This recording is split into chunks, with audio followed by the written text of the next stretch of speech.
You can grow taller at any age. But how? It's because your bones can change. You don't believe me? Look at this arm wrestler Devin Larratt's arm length difference. This arm is longer. You see that? What do you notice? The arm he trains is longer than the other. This is definitely not a coincidence. Now take a look at the Maasai tribe from Kenya.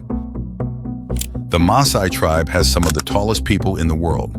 You might know this tribe due to their traditional exercise of jumping insane heights. The Maasai tribe's average height is 6'3". The difference in length in the arms of Devin Larratt and the heights of the Maasai tribe is due to a scientific reason, Wolff's Law.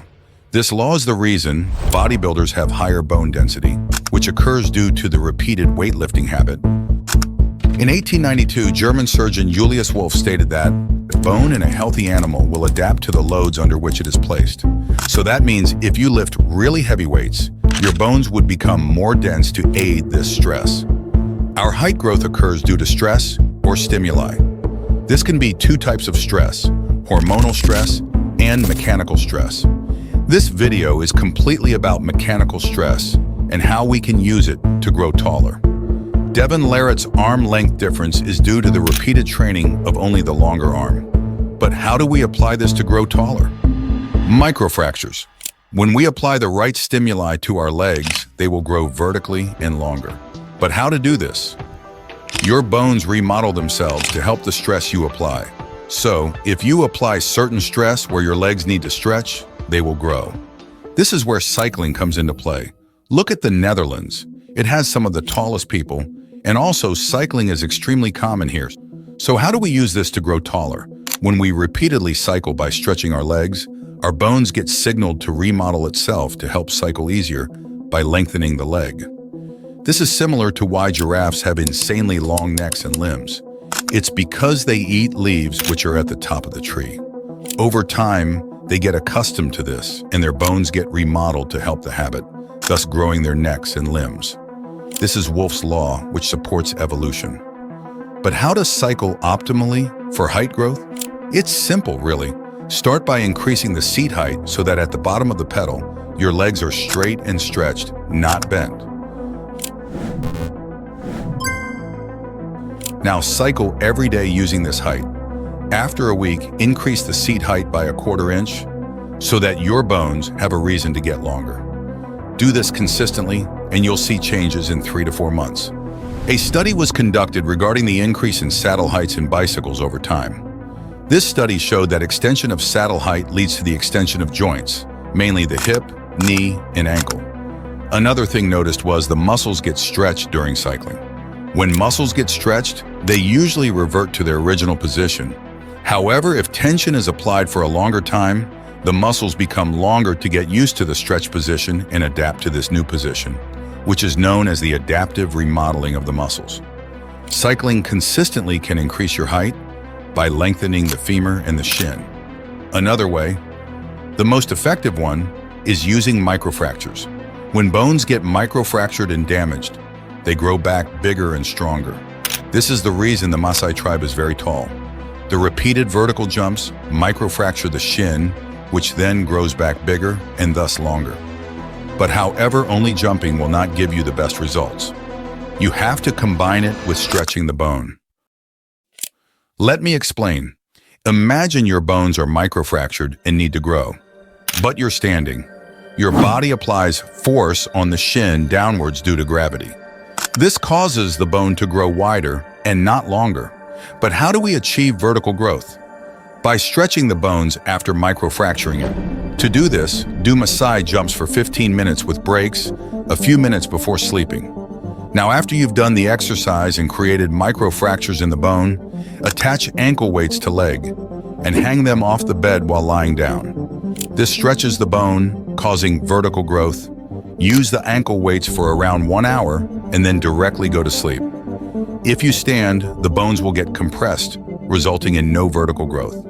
If you do this combined with cycling, you can easily gain 3 to 4 inches, easily at any age, as this is growing the bone, which doesn't require the growth plates to be open. Exercise can also help improve height growth. Maasai jumps is not only good for creating microfractures, but also improving cytokines which help you grow taller. Implementing sprints 3 to 4 times a week is very good for your height gains and health.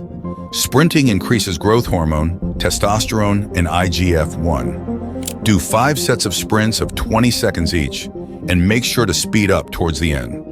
Lifting weights can also be very good for you. Do deadlifts and squats, which improves your hormones and also gives you good posture. A hack to increase height directly is a lot of sunlight exposure. The reason the Maasai tribe are so tall is because they get sunlight exposure all the time, coupled with a lot of red meat and raw dairy. Supplementing on boron can be extremely beneficial. Boron is a trace mineral found in foods like prunes and black raisins, which directly increases height growth. Boron also increases the absorption of calcium and magnesium and directly improves bone health, which is vital as we are growing our bones longer. Take 6 milligrams of boron every day for a month, then take 3 milligrams every day. Boron directly increases free testosterone and DHT. Optimizing your DHT not only increases your height, but also improves facial structure by making you more dimorphic, increasing muscular growth, getting a deeper voice.